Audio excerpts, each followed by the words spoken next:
बात खान सर की करते हैं। खान सर, सबसे पहले गुड न्यूज़। खान सर जो कि छात्रों के बीच में बहुत लोकप्रिय हैं, जिनकी तबीयत बिगड़ गई थी वीकेंड पर, वो अब ठीक है। उनको डिस्चार्ज कर दिया गया है और वो वापस अपने घर लौट गए हैं। करीब 1.5 दिन 2 दिन अस्पताल में रहे वो। बीपीएससी छात्रों के लिए जो प्रोटेस्ट चल रहा था अभ्यर्थियों के द्वारा कि नॉर्मलाइजेशन का जो प्रोसेस था उसका विरोध कर रहे थे छात्र, उन तमाम छात्रों के साथ खान सर खड़े हुए थे प्रोटेस्ट में।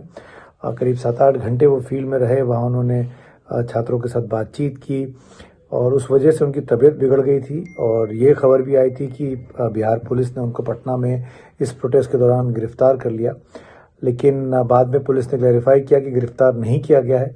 अब तो ऑफिशियली बता दिया गया गिरफ्तार नहीं किया गया था, तबीयत ठीक है।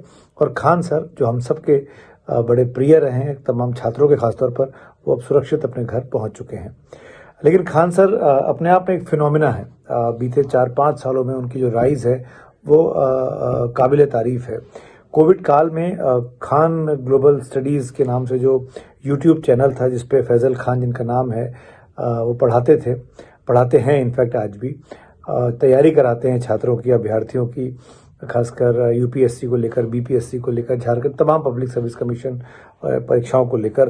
अगर मैं उनको मैप मैन में इंडिया का बोलूँ, मैप मैन, जी हाँ, मानचित्र के व्याख्याता, या कहा जाए कि मैप एक्सपर्ट, तो शायद गलत नहीं होगा। वो जितना मेरे ख्याल से वो भूगोल से उन्होंने अपना पोस्ट ग्रेजुएशन किया इलाहाबाद यूनिवर्सिटी से, जहाँ मैंने कई साल पहले पढ़ा था। तो मैप के जरिए वो तमाम समस्याओं को समझते हैं, समझाते हैं, बताते हैं, खासकर जब वो ज्योग्राफी, भूगोल को पढ़ाते हैं। उन्होंने पीछे एक बड़ा सा बोर्ड बना रखा है, इलेक्ट्रॉनिक बोर्ड है, इसके जरिए वो अपनी क्लासेस लेते हैं, उस पर वो लिखते जाते हैं, मिटाते हैं, लिखते हैं, मैप बनाते हैं, मैप सिखाते हैं। तो उनका ये जो तरीका था ये बहुत ही हिट हो गया। और खास करके हिंदी मीडियम के छात्रों के लिए तो खान साहब जो थे वो उत्तर भारत के लोगों के लिए बहुत सुपर डुपर हिट हो गए। हिंदी में बात करते थे, परीक्षा की तैयारी कराते थे और ऐसे तरीके से बात करते हैं, मैं थे को माफ़ करिएगा, है कर लीजिएगा, वो ये बात करते हैं जैसे बहुत आसानी से चीज़ें समझ में आ जाती हैं। इसीलिए उनकी लोकप्रियता बढ़ती गई। और जब ये बीपीएससी की परीक्षा थी और नॉर्मलाइजेशन का जो सरकार का फॉर्मूला था आयोग का, वो छात्र लगातार विरोध कर रहे थे कि भाई ये नॉर्मलाइजेशन का फॉर्मूला नहीं लगना चाहिए, ये गलत है। इसी का समर्थन खान साहब कर रहे थे और खान सर को बड़ा समर्थन मिला और अंततः बिहार सरकार को फैसला देना पड़ा कि नॉर्मलाइजेशन बीपीएससी की परीक्षा में लागू नहीं होगा। तर्क बहुत ही तार्किक तरीके से खान साहब समझाते हैं कि जो नॉर्मलाइजेशन का प्रोसेस है, पहले तो ये समझ लीजिए कि नॉर्मलाइजेशन क्या होता है। अगर 2 अलग अलग सत्रों में एक ही जैसी परीक्षा हो रही है, अगर लाखों की संख्या के छात्र हैं और एक एग्जाम को आप 2 अलग अलग डेज में कर रहे हैं, 2 अलग अलग सत्रों में, सेशंस में कर रहे हैं, तो आप कैसे विजेता को चुनेंगे? तो एक फॉर्मूला निकाला जाता है, उस फॉर्मूले को कंप्यूटर में फीड कर दिया जाता है और उस फॉर्मूले के थ्रू जो एक जैसे सवाल दिखते हैं उनको एक जैसा मानकर मार्किंग कर दी जाती है। तो ये तर्क है फैजल खान साहब का, खान सर का, कि मैथ्स के एग्जाम जहाँ पे होते हैं, खासकर रेलवेज का एंट्रेंस हो गया या आईआईटी का एंट्रेंस हो गया, वहाँ तो नॉर्मलाइजेशन का प्रोसेस जो है वो सही कहा जा सकता है। लेकिन जहाँ पे जनरल स्टडीज आती है, जहाँ पर जनरल नॉलेज के सवाल आते हैं, जहाँ पर आदमी को अपने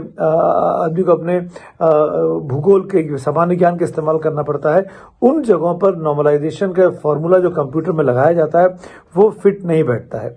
उन्होंने कहा, फॉर एग्जाम्पल, जैसे एक सत्र में पूछा गया कि गंगा की लंबाई कितनी है, गंगा नदी की लंबाई कितनी है, तो लोगों ने कहा कि इतने 1000 किलोमीटर में चलती है गंगा। वो शायद अधिकतर छात्रों को पता होगा, तैयारी करके जाते हैं।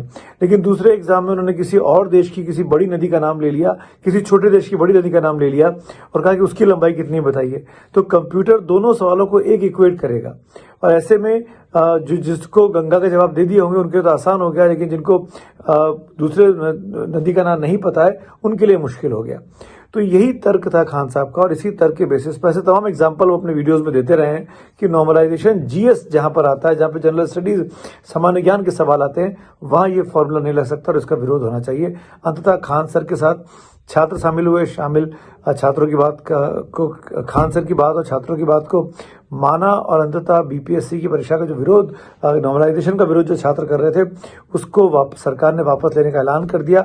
एक बहुत बड़ी जीत छात्रों की हुई, खान सर की हुई। और सबसे अच्छी बात यह रही कि खान सर जो जिनकी तबीयत खराब हो गई थी, अस्पताल में भर्ती थे, डिहाइड्रेशन हो गया था उनको ग्लूकोज चढ़ा, सिरिंज लगी उनको, क्योंकि 6-7 घंटे वो छात्रों के साथ खड़े रहे। उन्होंने कहा था कि खुलकर समर्थन करेंगे प्रोटेस्ट का, अगर छात्र सड़कों पर उतरेंगे, वो खुद छात्रों के साथ सड़क पर उतरे।